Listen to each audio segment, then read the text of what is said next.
ഡോക്ടറെ വിസിറ്റ് ചെയ്യാൻ പോകുന്ന സമയത്ത് ഡോക്ടർ എൻ്റെ മുഖത്തൊക്കെ പറഞ്ഞു ഈ കുട്ടിയെ കിട്ടുമെന്ന് അറിയില്ല എന്ന് പറഞ്ഞു. സോ 9 months നമുക്ക് അങ്ങനെ കൊച്ചിനെ കിട്ടില്ല എന്ന് പറയുമ്പോൾ അത് ഇപ്പൊ പറയുമ്പോൾ അടക്കം എനിക്ക് അത്രത്തോളം എനിക്ക് അത് എന്നെ അഫക്ട് ചെയ്തൊരു കാര്യമാണ്. സോ ആ സമയത്ത് എനിക്ക് എൻ്റെ ഹസ്ബൻഡ് അടുത്തില്ല. അപ്പൊ ഹസ്ബൻഡിനോട് എനിക്ക് പറയണം ഇത് ഇങ്ങനെ ഇതാണെന്ന്. അപ്പോൾ എന്നെ ഒന്ന് കെയർ ചെയ്ത് തോളത്ത് തട്ടിയിട്ട് ഇത് ഓക്കെ ആണ് എന്ന് പറയാനായിട്ട് എനിക്ക് ആ സമയത്ത് സപ്പോർട്ട് ചെയ്യാൻ ഒരാളില്ല. നമ്മൾ ഒരു ഓണർ ഒരു എംപ്ലോയി ആയി കഴിഞ്ഞാൽ ആത്മാർത്ഥത അത്രയ്ക്ക് ഉണ്ടാവും എന്നുള്ളതാണ്. അതാണ് ഏറ്റവും മെയിൻ ആയിട്ടുള്ള തിങ് എന്ന് പറയുന്നത്. കാരണം ഒരു ഓണർ ഇതിനെ എത്രത്തോളം സക്സസിലേക്ക് എത്തിക്കാൻ വേണ്ടി അവർ അത്രത്തോളം എഫേർട്ട് എടുക്കുന്നതാണ്. ഞാൻ ഒരു അക്കാഡമി എന്ന് പറയുന്ന ഒരു കൺസെപ്റ്റിലേക്ക് എത്തിയപ്പോൾ ഞാൻ ചിന്തിച്ചൊരു കാര്യം എന്ന് പറയുന്നത് എന്താണോ സ്റ്റുഡൻസിന് വേണ്ടത്. കാരണം ഞാനൊരു സ്റ്റുഡന്റ് ആയിരുന്നു. അപ്പൊ എനിക്ക് അവരുടെ പൾസ് അറിയാം. അപ്പം അവരെന്ത് തിങ്ക് ചെയ്യുന്നോ അതായിരിക്കണം നമ്മൾ കൊടുക്കേണ്ടത്. ഞാൻ ഫസ്റ്റ് സ്റ്റാർട്ട് ചെയ്യുന്ന പറഞ്ഞാൽ എൻ്റെ വീടിന്റെ ഫ്രണ്ട്, അതായത് എന്താ പറയാ, നമ്മൾ ജസ്റ്റ് ഒരു വാള്, ഇതാണ് എൻ്റെ ഫസ്റ്റത്തെ ക്യാപിറ്റൽ എന്ന് പറയുന്നത്. ഒരു ഫോണ്, ഇതൊരു വാള്, ഇതാണ് ക്യാപിറ്റൽ. എൻ്റെ ഏകദേശം 10,000 കുട്ടികൾ പഠിച്ചിറങ്ങിയല്ലോ. അപ്പൊ എങ്ങനെയാണ് കുട്ടികൾക്ക് ക്ലാസ് എടുക്കുന്നത്? ഇപ്പൊ പുറത്തുനിന്നൊക്കെ അറ്റൻഡ് ചെയ്യുന്നു പറയുന്നുണ്ട്. അപ്പൊ എങ്ങനെയൊക്കെ ബാച്ച് ബേസ് ആണ്, എങ്ങനെയൊക്കെയാണ് ക്ലാസ്സുകൾ എടുക്കുന്നതെന്ന് പറയാമോ? ക്വാളിറ്റി, അതാണ് ഏറ്റവും ഇമ്പോർട്ടൻ്റ് ആയിട്ടുള്ള ഒരു കാര്യം എന്ന് പറയുന്നത്. നമ്മൾ ക്വാളിറ്റി ആയിട്ടുള്ള ക്ലാസ്സുകളാണ് സ്റ്റുഡൻസിന് പ്രൊവൈഡ് ചെയ്യുന്നത്. സോ എന്തൊക്കെയാണെന്ന് പറഞ്ഞാലും ക്വാളിറ്റിയാണ് ഇമ്പോർട്ടൻ്റ് ആയിട്ടുള്ള ഒരു കാര്യം.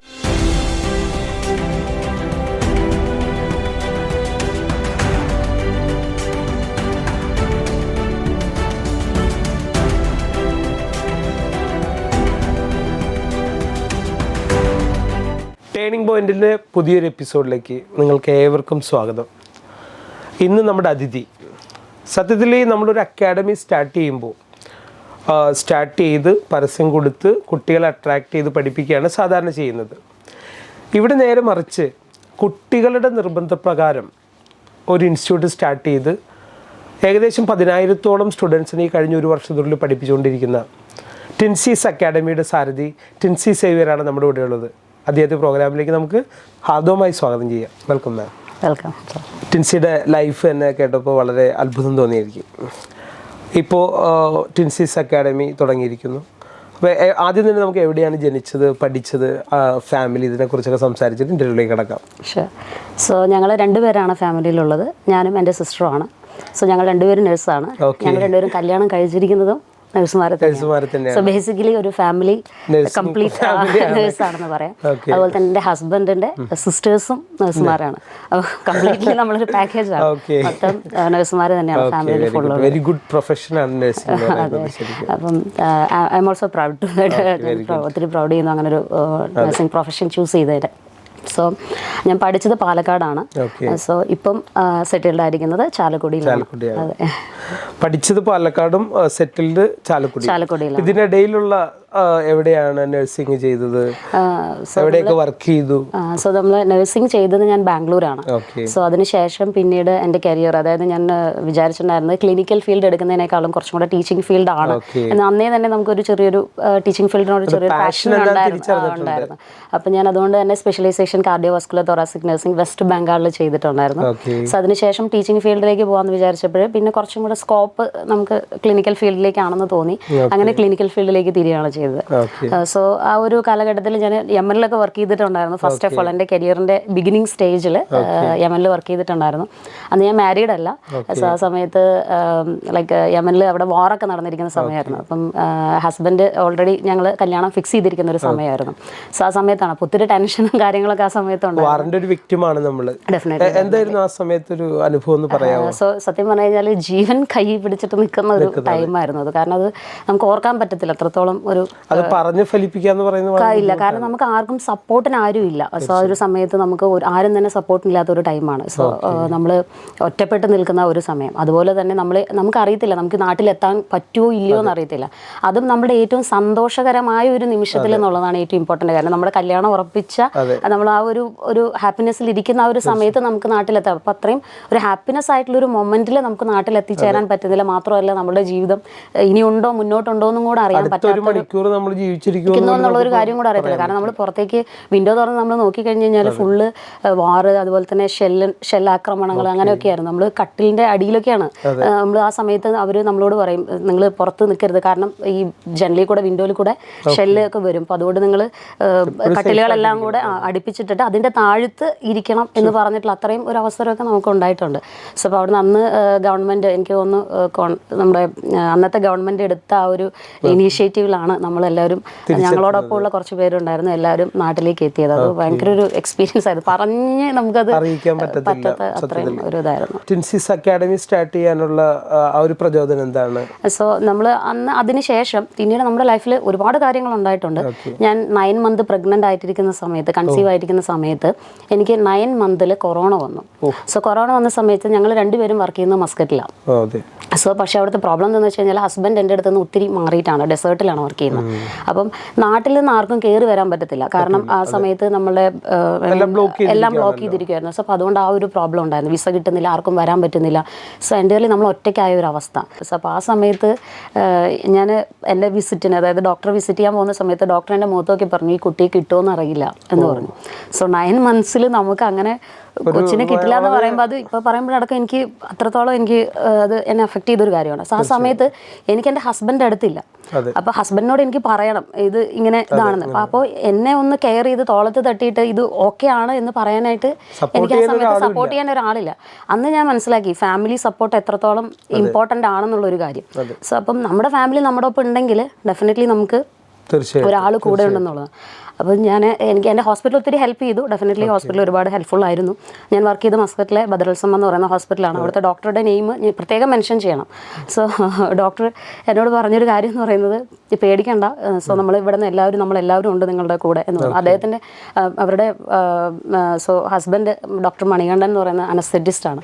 അപ്പോൾ അവർ പറഞ്ഞു ഞങ്ങൾ ഈ കേസ് ചെയ്തോളാം എന്ന് പറഞ്ഞു. കാരണം ആരും തന്നെ വില്ലിങ് ആവില്ല ആ സമയത്ത്. എന്ന് പറഞ്ഞു കഴിഞ്ഞാൽ കൊറോണയ്ക്ക് ഒരു ട്രീറ്റ്മെൻറ്റ് എന്ത് ചെയ്യണം എന്നുള്ളത് ഐഡിയ പോലും ആളുകൾക്ക് ഇല്ലാത്ത ഒരു സമയമാണ്. ഇപ്പോൾ എന്ന് പറഞ്ഞാൽ നമുക്ക് ഓക്കെ കുറച്ചും കൂടെ ഒരു പാനിക്കൊക്കെ നമ്മുടെ കുറഞ്ഞിട്ടുണ്ട്. പക്ഷെ ആ സമയത്തൊന്നും അത്രയും ഒരു പീക്ക് സ്റ്റേജിൽ നിൽക്കുന്ന ഒരു അവസ്ഥയില്ല. വീട്ടുകാർ ഇവിടെ ഭയങ്കര പ്രാർത്ഥനയാണ്. സോ അപ്പോൾ ആ സമയത്താണ് ഫാമിലിയുടെ ഒരു എത്രത്തോളം അവർ നമ്മൾ മനസ്സിലാക്കുന്ന ഒരു കാര്യം. സോ നമ്മൾ ആ സ്റ്റേജൊക്കെ ഓവർകം ചെയ്ത് പിന്നീട് നമ്മൾ വന്നു. സോ ആ സമയത്ത് നമുക്ക് ഈ ജസ്റ്റ് ഒന്ന് പുറത്തേക്ക് ഇറങ്ങുമ്പോൾ, എനിക്ക് വിസിറ്റിന് വേണ്ടിയിട്ട് പുറത്തേക്ക് ഇറങ്ങണമെങ്കിൽ ടാക്സി വിളിക്കണം. ടാക്സി വിളിക്കുമ്പോൾ ടാക്സി വരില്ല. കാരണം എന്താ വെച്ച് കഴിഞ്ഞാൽ നമുക്ക് കൊറോണയാണ്, ആ വണ്ടിയിൽ കയറ്റാൻ പാടില്ല എന്നാണ് അവർ പറയുന്നത്. സോ ഈ സ്റ്റേജിലൊക്കെ ഹോസ്പിറ്റലിൽ നിന്ന് ഡയറക്റ്റ് ആംബുലൻസ് വരുവാണ് ചെയ്യുന്നത്. സോ അങ്ങനെയാണ് നമ്മൾ കൊണ്ടുപോകുന്നതും എടുക്കുന്നതും എല്ലാം ചെയ്യുന്നത്. അവരെല്ലാം ICU എല്ലാം റെഡിയാക്കി വെച്ചിരിക്കുക. നമുക്ക് നെക്സ്റ്റ് വീക്കിൽ എൻ്റെ പ്ലാൻഡ് സിസേറിയൻ ആണ്. സോ ഫസ്റ്റത്തെ സിസേറിയൻ ആയതുകൊണ്ട് തന്നെ സെക്കൻഡ് വൺ എനിക്ക് പ്ലാൻഡ് സിസേറിയൻ ആയിരുന്നു. സിസേറിയനെ പറ്റത്തുള്ളായിരുന്നു. അപ്പം ആ ഒരു സമയത്ത് ആരും എടുക്കാൻ ഇല്ലാത്ത ഒരു അവസ്ഥ എന്ന് പറയുന്നത് വളരെ ഒരു അവസ്ഥയായിരുന്നു. പക്ഷേ പിന്നെ ഹസ്ബൻഡിൻ്റെ അവിടേക്ക് നമ്മൾ മെയിൽ അയക്കുകയും കാര്യങ്ങളെല്ലാം ചെയ്ത് ഇവിടുന്ന് അവർ പെട്ടെന്ന് തന്നെ ഹസ്ബൻഡിനെ റിലീവ് ചെയ്തു നമ്മളുടെ അടുത്തേക്ക്. കാരണം ആരും ഇല്ലായിരുന്നു. അപ്പോൾ ഈ ഒരു സാഹചര്യത്തിൽ അതിനുശേഷം അത് ഓവർകം ചെയ്തതിന് ശേഷം ഞങ്ങൾ തീരുമാനിച്ചൊരു കാര്യമാണ്, ഞങ്ങൾക്ക് ഫാമിലി ആയിട്ട് ഒരുമിച്ച് നിൽക്കണം എന്നുള്ളൊരു കാര്യം ഞങ്ങൾ തീരുമാനിച്ചൊരു കാര്യം. ആ മൊമെൻറ്റിലാണ് OET എന്ന് പറയുന്ന ഒരു കാര്യം. കാരണം യൂറോപ്യൻ രാജ്യങ്ങളിൽ നമ്മുടെ ഫ്രണ്ട്സൊക്കെ ഒരുപാട് പേര് അവിടെ ഉണ്ട്. സോ ആ സമയത്ത് നമ്മൾ കണ്ടു കഴിഞ്ഞാൽ നമുക്കറിയാം അവിടെ 3 ദിവസം ഡ്യൂട്ടി ചെയ്യുന്നു, ബാക്കി ഫാമിലിയോടൊപ്പം സ്പെൻഡ് ചെയ്യാനുള്ള അവസരങ്ങളുണ്ട്. സോ അപ്പം ഫാമിലിയോടൊപ്പം കൊണ്ടുപോകാം, അങ്ങനെ ഒരുപാട് കാര്യങ്ങളുണ്ട്. സോ ആ പോസിറ്റീവ്സ് ഒക്കെ നമ്മൾ നോക്കിക്കഴിഞ്ഞ് കഴിഞ്ഞപ്പോൾ ഡെഫിനറ്റ്ലി നമ്മൾ OET-യിലേക്ക് എന്നുള്ളൊരു ടേണിംഗ് പോയിന്റിലേക്ക് ഞാനും ഒബ്വിയസ്ലി എല്ലാവരെയും പോലെ എൻ്റെ ജീവിതത്തിലുണ്ടായ ഒരു ഇൻസിഡന്റിലൂടെ ഞാനും അവിടെ എത്തിച്ചേരുകയാണ്. എങ്ങനെയാണ് ഇൻസ്റ്റിറ്റ്യൂട്ട് സ്റ്റാർട്ട് ചെയ്യുന്നത്? ഇൻസ്റ്റിറ്റ്യൂട്ട് സ്റ്റാർട്ട് ചെയ്ത് നമ്മൾ OET പഠിക്കാൻ വേണ്ടി, കാരണം നമ്മൾ ഈ OET പഠിക്കാൻ വേണ്ടിയിട്ട് എല്ലാവരെയും പോലെ തന്നെ നമ്മളൊരു ഫേമസ് ആയ സ്ഥാപനം തിരഞ്ഞെടുക്കും. എല്ലാവരും എന്താ ചെയ്യുന്നത്, ഓക്കെ ഏറ്റവും ഫേമസ് ആയ സ്ഥാപനം ഏതാണ് അത് നമ്മൾ തിരഞ്ഞെടുക്കുന്നു. അതുപോലെ തന്നെ ആസ് എ യൂഷ്വൽ ഒരു സ്റ്റുഡൻ്റ് ആയ ഞാനും അതേ മാർഗം തന്നെയാണ് സ്വീകരിച്ചത്. സോ നമ്മൾ യൂഷ്വലായിട്ട് നമ്മൾ ഒരു ഫേമസ് ആയിട്ടുള്ളൊരു സ്ഥാപനം നമ്മൾ ആദ്യം ഒരു സ്ഥലത്ത് തിരഞ്ഞെടുത്തു. നമ്മളവിടെ പോയി നമ്മൾ പഠിക്കാൻ തുടങ്ങി കഴിഞ്ഞ് കഴിഞ്ഞപ്പം 4 മൊഡ്യൂളുകളാണ് ഇതിനകത്തുള്ളത്. അപ്പോൾ ഇതിനകത്ത് ഞാൻ കൂടുതലായിട്ടും എനിക്ക് കുറച്ചൊരു ഒബ്സർവേഷൻ ഒരു ഇതുണ്ട്. അപ്പോൾ അത് വെച്ച് ഞാൻ നോക്കിക്കഴിഞ്ഞ് കഴിഞ്ഞപ്പോൾ ഏറ്റവും കൂടുതൽ സ്റ്റുഡൻസ് നമ്മുടെ കൂടെ പഠിച്ച സ്റ്റുഡൻസിൻ്റെ, അതായത് തൊട്ട് മുകളിൽ പഠിച്ച് എഴുതി പോകുന്ന സ്റ്റുഡൻസിൽ ഏറ്റവും കൂടുതൽ ഫെയിൽ ആവുന്നത് റീഡിങ് ആൻഡ് ലിസണിങ് എന്ന് പറയുന്ന 2 സബ്ജക്റ്റുകളിലാണെന്നുള്ളൊരു കാര്യം നമുക്ക് മനസ്സിലായി. അപ്പം അതിനകത്ത് കാര്യമായിട്ട് അറ്റൻഷൻ കിട്ടുന്നില്ല എന്നുള്ളൊരു തോന്നലാണ് എനിക്കും വന്നത്. അപ്പം ഞാൻ എല്ലാവരും ചെയ്യുന്ന പോലെ ഓക്കെ ഇവിടെ അറ്റൻഷൻ ചെയ്യുന്നില്ല എന്ന് തോന്നി. അപ്പം ഞാൻ അടുത്തൊരു അക്കാഡമിയിൽ കൂടെ പാരലായിട്ട് നമ്മൾ ജോയിൻ ചെയ്തു. കാരണം ഒരു അറ്റൻഷൻ കിട്ടട്ടെ, നമ്മൾ പാസ്സാവണമല്ലോ, എങ്ങനെയും നമുക്ക് പാസ്സാവുക എന്നുള്ളത്. അപ്പോൾ ഞാൻ കണ്ടിന്യൂസ്ലി അങ്ങനെ ഒന്ന് പാരലായിട്ട് ഞാൻ ചെയ്തിട്ടും എനിക്ക് അവിടെ നിന്ന് ഒരു സാറ്റിസ്ഫാക്ഷൻ ഇല്ല. ഈ ഒരു 2 സബ്ജക്റ്റിൽ എനിക്കൊരു സാറ്റിസ്ഫാക്ഷൻ കിട്ടുന്നില്ല. അപ്പോൾ ഞാൻ വിചാരിച്ചു എന്നാൽ സ്വയമായിട്ട് നമ്മുടെ ഭാഗത്തുനിന്ന് ഇനീഷ്യേറ്റീവ് എടുത്ത് കുറേ കാര്യങ്ങൾ ചെയ്യാം. അങ്ങനെ ഞാൻ അവിടുന്ന് കുറേ ദിവസങ്ങൾ ഞാൻ ക്ലാസ്സുകൾ കട്ട് ചെയ്ത് ഞാൻ എൻ്റേതായ റീഡിങ് ലിസണിങ് എന്ന് പറയുന്ന സബ്ജക്റ്റിന് ഞാൻ കൂടുതൽ അതിനകത്തേക്ക് കൂടുതൽ നമ്മൾ ഇറങ്ങാനായിട്ട് നമ്മൾ ഒരുപാട് ഇൻവോൾവ്മെൻറ്റ് ചെയ്തു. സോ അതിൻ്റെ നോട്ടുകളും കാര്യങ്ങളൊക്കെ ഉണ്ടാക്കി. അപ്പം റൂമിൽ നമ്മളോടൊപ്പം പഠിക്കുന്ന സ്റ്റുഡൻസ് ഒക്കെ ഉണ്ട്. അപ്പം ഞാൻ ഇങ്ങനെയൊക്കെ ചെയ്യാൻ തുടങ്ങി കഴിഞ്ഞപ്പോൾ ഇവർ പറഞ്ഞു നീ കുറച്ച് ദിവസമായിട്ട് ക്ലാസ്സിലൊന്നും വരുന്നില്ല, എന്താണ്? അപ്പം ഞാൻ പറഞ്ഞു ഇങ്ങനെ റീഡിങ് ആൻഡ് ലിസണിങ്ങിൽ കുറച്ചും കൂടെ ഒന്ന് ഫോക്കസ് ആയിട്ട് എന്തെങ്കിലുമൊക്കെ ചെയ്യണം, കാരണം ഇതാണ് ഏറ്റവും കൂടുതൽ ടഫ് സബ്ജക്റ്റ്. അപ്പോൾ ഡെഫിനറ്റ്ലി നമ്മൾ നോക്കേണ്ടതും ഏതാണോ നമുക്ക് ടഫായിട്ടുള്ള സബ്ജക്റ്റ് അതിൽ കോൺസെൻട്രേറ്റ് ചെയ്യാന്നുള്ളതാണ്. അപ്പോൾ എന്നെ സംബന്ധിച്ചുള്ള എനിക്ക് ഫസ്റ്റ് എനിക്ക് പാസ്സാവണം എന്നുള്ളതാണ്. അതിനകത്ത് കൂടുതലായിട്ട് കോൺസെൻട്രേറ്റ് ചെയ്തു. അപ്പം എനിക്കത് കുറച്ചൊക്കെ വർക്കൗട്ടായി കഴിഞ്ഞപ്പോൾ ഞാൻ സ്റ്റുഡൻസിന് അത് എൻ്റെ കൂടെ പഠിക്കുന്ന ഫ്രണ്ട്സിന് അത് ഞാൻ കുറച്ച് ഷെയർ ചെയ്ത് കൊടുത്തു. അപ്പോൾ അവർക്കും അത് വളരെ എഫക്റ്റീവായിട്ട് അവർ പറഞ്ഞു. അപ്പം അത് കഴിഞ്ഞ് ഞാൻ എക്സാം എഴുതി. ഞാൻ അത്രയും ഒരു സ്കോറിൽ ഞാൻ പാസ് ഔട്ടായി കഴിഞ്ഞ് കഴിഞ്ഞപ്പോൾ അവർ സ്റ്റുഡൻസ് എൻ്റെ കൂടെ ഉണ്ടായിരുന്ന എൻ്റെ റൂമിൽ ഉണ്ടായിരുന്ന അവർ 1-2 പേര് എന്നോട് പറഞ്ഞു ഞങ്ങൾക്ക് ഇതൊന്ന് കൃത്യമായിട്ടൊന്ന് ഹെൽപ്പ് ചെയ്ത് തരാമോ എന്ന് ചോദിച്ചു. അപ്പോൾ അങ്ങനെ ഞാൻ അവർക്ക് വേണ്ടി സ്പെഷ്യലായിട്ട് ഞാൻ ക്ലാസ്സുകൾ എടുത്തു കൊടുത്തു. അങ്ങനെ അതിൽ ഫസ്റ്റ് സ്റ്റുഡൻറ്റിന് 390 ആയിരുന്നു സ്കോർ. അതിൽ ഒരു കംപ്ലീറ്റ് 4 മൊഡ്യൂൾ എടുത്തൊരു സ്റ്റുഡൻ്റ് ഉണ്ട്, ധന്യ എന്ന് പറയുന്ന സ്റ്റുഡൻറ്റ്. എൻ്റെ റൂംമേറ്റ് ആണ് ആ സ്റ്റുഡൻറ്റ്. അവരുടെ ടെസ്റ്റിമോണി ഓൾറെഡി നമ്മളുടെ യൂട്യൂബിനകത്ത് കിടക്കുന്നുണ്ട്. ഒരു ടെസ്റ്റിമോണി തന്നെ എന്നോട് ഇങ്ങോട്ട് വിളിച്ച് എനിക്കിത് തരണം എന്ന് പറഞ്ഞിട്ട് അവർ ഇങ്ങനെ തന്നതായിരുന്നു. അപ്പം അവരാണ് എന്നോട് പറഞ്ഞത് ടിൻസിക്ക് പറഞ്ഞു കൊടുക്കാനുള്ളൊരു കഴിവുണ്ട്, അത് പലർക്കും ഇല്ലാത്തൊരു കാര്യമാണ്. അത് മാത്രമല്ല ടിൻസി പാഷനേറ്റുമാണ്, പഠിപ്പിക്കുന്ന കാര്യത്തെ ആത്മാർത്ഥമായിട്ട് അത് എടുക്കുന്നുണ്ട്. സോ അപ്പോൾ അതുകൊണ്ട് തന്നെ ഡെഫിനറ്റ്ലി ഒരുപാട് സ്റ്റുഡൻസിന് അത് ഹെൽപ്ഫുൾ ആയിരിക്കും എന്ന് പറഞ്ഞു. അപ്പം ഞാൻ ആ സമയത്ത് പുറത്തേക്ക് പോകാനുള്ള പ്രോസസ്സിങ് സ്റ്റേജാണ്, അത് കുറച്ച് നാളുണ്ടല്ലോ. അപ്പോൾ അങ്ങനെ ആ ഒരു സ്റ്റേജിലായിരുന്നു. അപ്പോൾ ആ സമയത്ത് കൂടുതൽ സ്റ്റുഡൻസ് നമ്മുടെ അടുത്ത് വരാൻ തുടങ്ങി. കൂടുതലും അതായത് ഞാൻ എടുത്തു കൊടുത്തിട്ടുള്ള സ്റ്റുഡൻസിൻ്റെ ലൈക്ക് ബ്രദേഴ്സ് അല്ലെങ്കിൽ സിസ്റ്റേഴ്സ് അല്ലെങ്കിൽ ഹസ്ബൻഡ്, അങ്ങനെ അവരുമായിട്ടുള്ള റിലേഷൻസ് പബ്ലിസിറ്റിയിലൂടെ കൂടെ തന്നെ നമുക്ക് ആളുകൾ കൂടുതലായിട്ട് വരാൻ തുടങ്ങി. അപ്പോൾ അതേപോലെ എനിക്കത് ഹാൻഡിൽ ചെയ്യാൻ പറ്റാത്തൊരു സിറ്റുവേഷനിലേക്ക് വന്നു. അപ്പോൾ നമ്മളത് ഗ്രൂപ്പ് സെഷൻസ് ആയിട്ട് കണ്ടക്ട് ചെയ്തു. ആ സമയത്ത് തന്നെയാണ് നമ്മുടെ ചാനലിൻ്റെ കാര്യം നമ്മുടെ സ്റ്റുഡൻസാണ് നമ്മുടെ അടുത്ത് പറയുന്നത്, മാം ഈ കാര്യങ്ങൾ മാം ഇത് എത്രത്തോളം എഫക്റ്റീവാണ്, ആരും ചെയ്യുന്നില്ല. അപ്പോൾ ഞാൻ നോക്കിക്കഴിഞ്ഞപ്പോൾ ഞാൻ യൂട്യൂബ് ചാനൽസ് ജസ്റ്റ് റെഫറൻസിന് എടുത്തു കഴിഞ്ഞപ്പോൾ റീഡിങ്ങിൽ ആരും റീഡിങ് ലിസണിങ് എന്ന് പറയുന്ന ഒരു കാര്യം ആരും കോൺസെൻട്രേറ്റ് ചെയ്ത് അതിനെക്കുറിച്ച് അതിൽ ഒരുപാട് ടിപ്സുകളുണ്ട്, സ്മാർട്ട് വർക്കുകളുണ്ട്.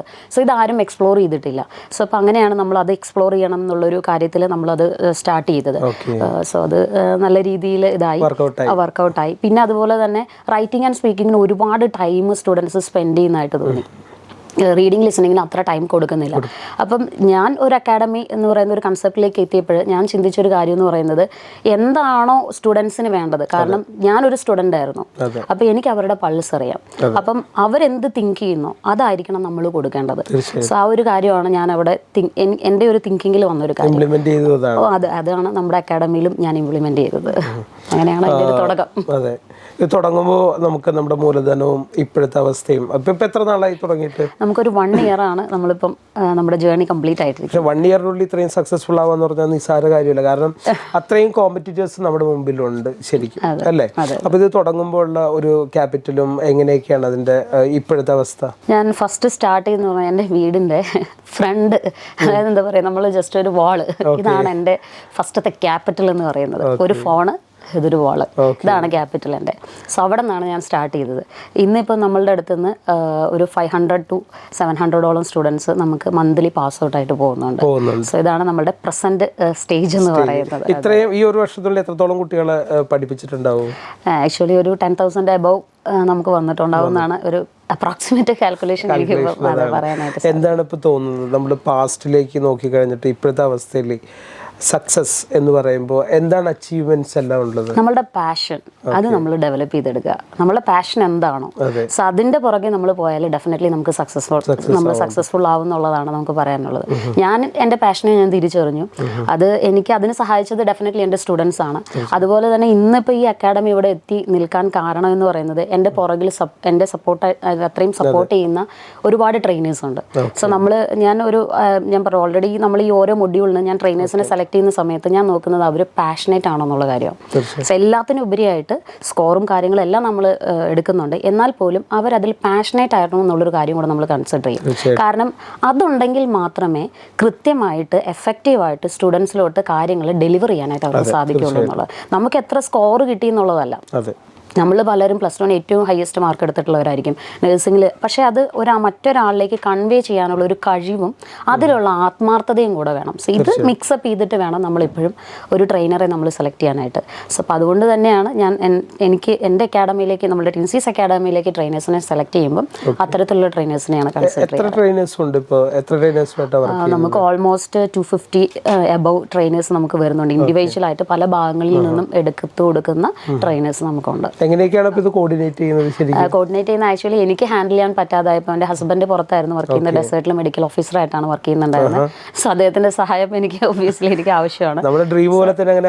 അതെ, നമ്മുടെ കട്ട സപ്പോർട്ടാണ് ആള്.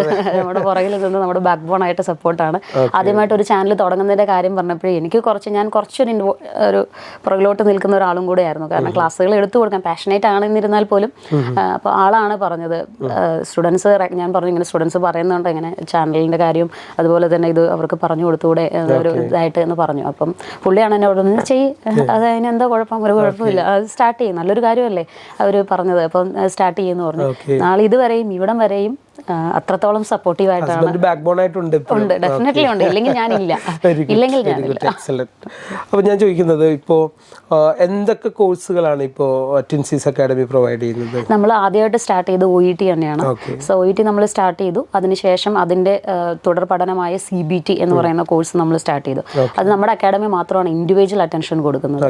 കാരണം എന്ന് വെച്ച് കഴിഞ്ഞാൽ CBT ഒരിക്കലും ഫെയിൽ ആവാൻ പാടില്ല. കാരണം OET കടന്നു വന്ന ഒരു കുട്ടിയെ സംബന്ധിച്ചിടത്തോളം CBT ഒന്നുമല്ല. അപ്പോൾ അവർ അത്രത്തോളം ഒരു സക്സസ്ഫുൾ ആയി നിൽക്കുന്ന സമയത്ത് CBTയിൽ അവർക്കൊരു ഡൗട്ട് വരാൻ പാടില്ല. ഓക്കെ, എനിക്കിനി പോകാൻ പറ്റുമോ എന്നുള്ളൊരു കാര്യം അവർ ചിന്തിക്കരുത്, അല്ലെങ്കിൽ ആ ഒരു തിങ്കിങ് അവർക്ക് വരാൻ പാടില്ല. അതുകൊണ്ട് തന്നെ നമ്മളാണ് ഏറ്റവും കൂടുതൽ ഇൻഡിവിജ്വൽ അറ്റൻഷൻ, അവരുടെ ഫ്ലെക്സിബിൾ ടൈമിങ്ങിനനുസരിച്ചാണ് CBT നമ്മൾ കോഴ്സുകൾ നമ്മൾ പ്രൊവൈഡ് ചെയ്യുന്നത്. സോ ഇപ്പം നമ്മൾ പുതിയതായിട്ട് സ്റ്റാർട്ട് ചെയ്തതാണ് IELTS കോഴ്സ് എന്ന് പറയുന്നത്. സോ അത് നമ്മൾ സ്റ്റാർട്ട് ചെയ്തിട്ട് വളരെ നല്ല റെസ്പോൺസ് ആണ്. കാരണം നമ്മളുടെ ഓൾറെഡി നമ്മളുടെ ക്ലാസ്സുകൾ ഇങ്ങനെയാണെന്ന് അറിഞ്ഞിരിക്കുന്ന സ്റ്റുഡൻസ് ആണ് അതിലേക്ക് കൂടുതലായിട്ടും ജോയിൻ ആവുന്നത്. അപ്പം റീസെൻ്റ്ലി നമ്മൾ സ്റ്റാർട്ട് ചെയ്തതാണ് IELTS. ഇനി നമ്മൾ ഫ്യൂച്ചറിലേക്കുള്ളതാണ് മറ്റ് കോഴ്സുകൾ പ്ലാൻ ചെയ്യുന്നത്. ഓക്കെ, ഇപ്പം ഞാൻ ചോദിക്കുന്നത്, ഇപ്പോൾ നമുക്കിപ്പോൾ ഒത്തിരി കോമ്പറ്റീറ്റേഴ്സ് ഉണ്ട് അല്ലേ, ഒരു ആഫ്റ്റർ കോവിഡിന് ശേഷം. അപ്പോൾ വൈ ടിൻസീസ് അക്കാഡമി എന്ന് ഒരു സ്റ്റുഡൻറ്റ് ചോദിക്കുകയാണെങ്കിൽ എന്തൊക്കെ ബെനിഫിറ്റ്സ് ആയിരിക്കും നിങ്ങളുടെ സ്റ്റുഡൻറ്റിന് കൊടുക്കുക? സോ നമുക്ക് ക്വാളിറ്റി, അതാണ് ഏറ്റവും ഇമ്പോർട്ടൻ്റ് ആയിട്ടുള്ള ഒരു കാര്യം എന്ന് പറയുന്നത്. നമ്മൾ ക്വാളിറ്റി ആയിട്ടുള്ള ക്ലാസ്സുകളാണ് സ്റ്റുഡൻസിന് പ്രൊവൈഡ് ചെയ്യുന്നത്. സോ എന്തൊക്കെയുണ്ടെന്ന് പറഞ്ഞാലും ക്വാളിറ്റിയാണ് ഇമ്പോർട്ടൻ്റ് ആയിട്ടുള്ള ഒരു കാര്യം. സ്റ്റുഡൻറ്റിന് ഏറ്റവും കൂടുതൽ അട്രാക്റ്റീവ് ആകുന്ന നല്ല ക്ലാസ്സുകൾ പ്രൊവൈഡ് ചെയ്യുക എന്നുള്ളതാണ്. സെക്കൻഡ് തിങ് എന്ന് പറയുന്നത്, ഞാനൊരു മലയാളം മീഡിയം സ്റ്റുഡൻ്റ് ആണ്.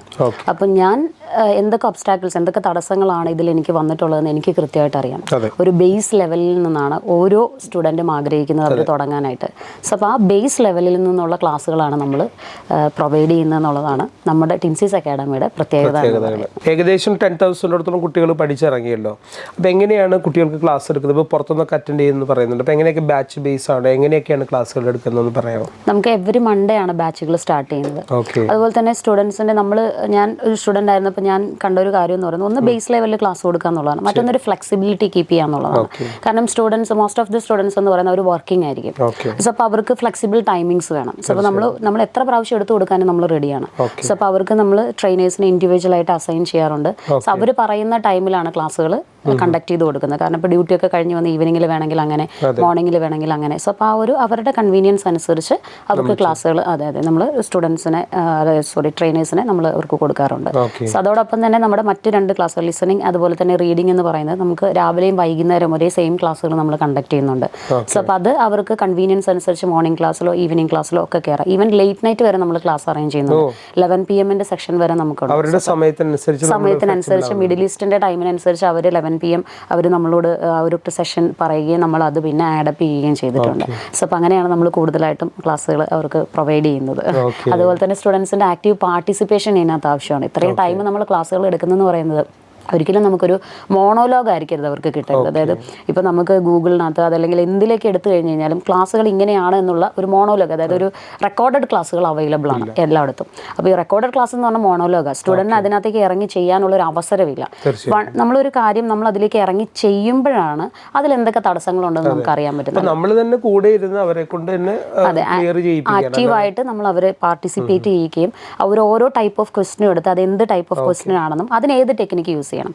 പല തരത്തിലുള്ള ക്വസ്റ്റ്യൻസ് ആണ് നമുക്ക് ഇതിനകത്ത്. അപ്പം അത് ഓരോ ടൈപ്പ് ഓഫ് ക്വസ്റ്റ്യൻ എന്താണ്, അതിന് ഏത് മെത്തേഡ് യൂസ് ചെയ്യണം, ഏത് ടെക്നിക്കാണ് നമ്മൾ അപ്ലൈ ചെയ്യുന്നത്, അത് നമ്മൾ പറഞ്ഞു കൊടുത്ത് അവരെ കൊണ്ട് ചെയ്യിപ്പിക്കുകയും അവർക്ക് പിന്നീടുള്ള ദിവസങ്ങൾ അതിൻ്റെ ടെസ്റ്റ് നടത്തുകയും ചെയ്യും. അപ്പം ആ ലൈവായിട്ട് അവർക്ക് അവരുടെ സ്കോർ അറിയാൻ പറ്റും.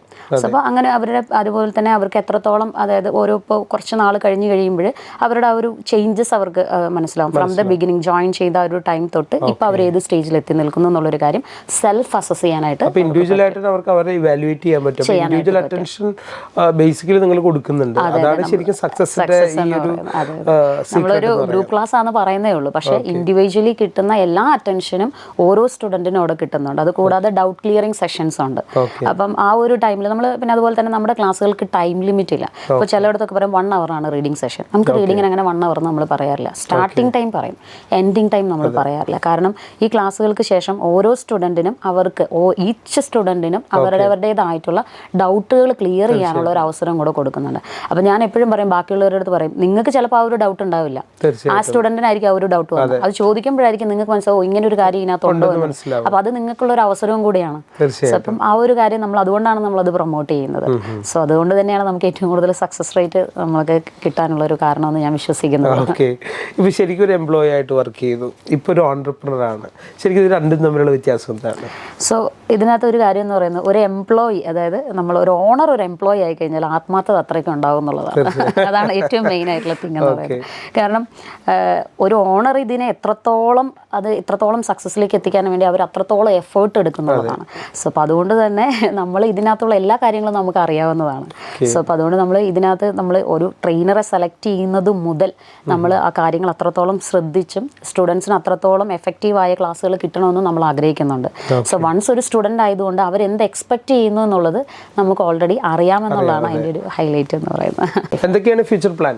സോ നമ്മുടെ ഫ്യൂച്ചർ പ്ലാൻ എന്ന് പറയുന്നത്, ഇപ്പോൾ നമ്മൾ ഓൺലൈൻ ക്ലാസ്സുകളാണ്. അപ്പോൾ അതിനകത്ത് കൂടുതൽ കോഴ്സുകൾ ആഡ് ചെയ്യാൻ ആഗ്രഹിക്കുന്നുണ്ട്. ലൈക്ക് അതുപോലെ തന്നെ ജർമ്മൻ, അതുപോലെ സ്പോക്കൺ ഇംഗ്ലീഷ് ക്ലാസ്സുകൾ, ഇതൊക്കെ ആഡ് ചെയ്യാൻ ആഗ്രഹിക്കുന്നുണ്ട്. അതുപോലെ തന്നെ സ്റ്റുഡൻസ് ഒരുപാട് പേര് നമ്മുടെ അടുത്ത് റിക്വസ്റ്റ് ചെയ്തൊരു കാര്യമാണ് ഓഫ്ലൈൻ സ്റ്റാർട്ട് ചെയ്യാന്നുള്ളത്. അപ്പോൾ സൂൺ നമ്മൾ അതിനുള്ള ഒരു പ്ലാനും കൂടെ ചെയ്യുന്നുണ്ട്. സോ അതിൻ്റെ പ്രോസസ്സിലാണ് നമ്മളിപ്പോൾ. സോ അപ്പോൾ ആ ഒരു കാര്യം കൂടെ ഡെഫിനറ്റ്ലി നമ്മൾ ഇൻക്ലൂഡ് ചെയ്യുന്നുണ്ട്. സോ ഇതൊക്കെയാണ് നമ്മുടെ ഇപ്പോഴത്തെ ഫ്യൂച്ചർ പ്ലാൻസ് എന്ന് പറയുന്നത്. അതും ഏറ്റവും ബേസിക് ആയിട്ടുള്ള രീതിയിൽ സ്റ്റുഡൻസിന് പ്രൊവൈഡ് ചെയ്യാനും സിംപ്ലിഫൈഡ് ആയിട്ടുള്ള ഒരു ലേണിംഗ് സിസ്റ്റം ഓരോ മൊഡ്യൂളിനകത്ത് കൊണ്ടുവരാനും, അത് ഓരോ കോഴ്സിനകത്ത് കൊണ്ടുവരാനും നമ്മൾ ആഗ്രഹിക്കുന്നുണ്ട്. സോ അപ്പം അത്തരം രീതിയിൽ സ്റ്റുഡൻസിന് കൂടുതൽ കോഴ്സുകൾ ഓഫർ ചെയ്യുക എന്നുള്ളത്. സോ കോഴ്സുകളുടെ ലൈക്ക് ഈ നമ്മൾ പറഞ്ഞ പോലെ ജർമ്മൻ ആണെങ്കിലും ഏതൊരു കാര്യമാണെങ്കിലും അതിനകത്തൊരു സിംപ്ലിഫൈഡ് ലേണിംഗ് സിസ്റ്റം അത് കൊണ്ടുവരിക എന്നുള്ളത്. പിന്നെ സ്റ്റുഡൻസ് റിക്വസ്റ്റ് ചെയ്ത പ്രകാരം ഓഫ്ലൈൻ കോഴ്സുകൾ. സോ അതും നമ്മൾ പ്ലാൻ ചെയ്യുന്നുണ്ട്. അപ്പോൾ എല്ലാ കുട്ടികളെയും വിജയത്തിലേക്ക് എത്തിക്കാനായിട്ട് കഴിയട്ടെ എന്ന് ആത്മാർത്ഥമായിട്ട് പ്രാർത്ഥിക്കുന്നു. ടേണിംഗ് പോയിന്റിൻ്റെ ഈ വീഡിയോയിൽ വന്ന ഇത്രയധികം നോളജ് നമുക്ക് ഷെയർ ചെയ്ത ടെൻസിയോട് ഹൃദയം നിറഞ്ഞ നന്ദി പറയുകയാണ്. Thank you very much. Thank you sir, thank you so much.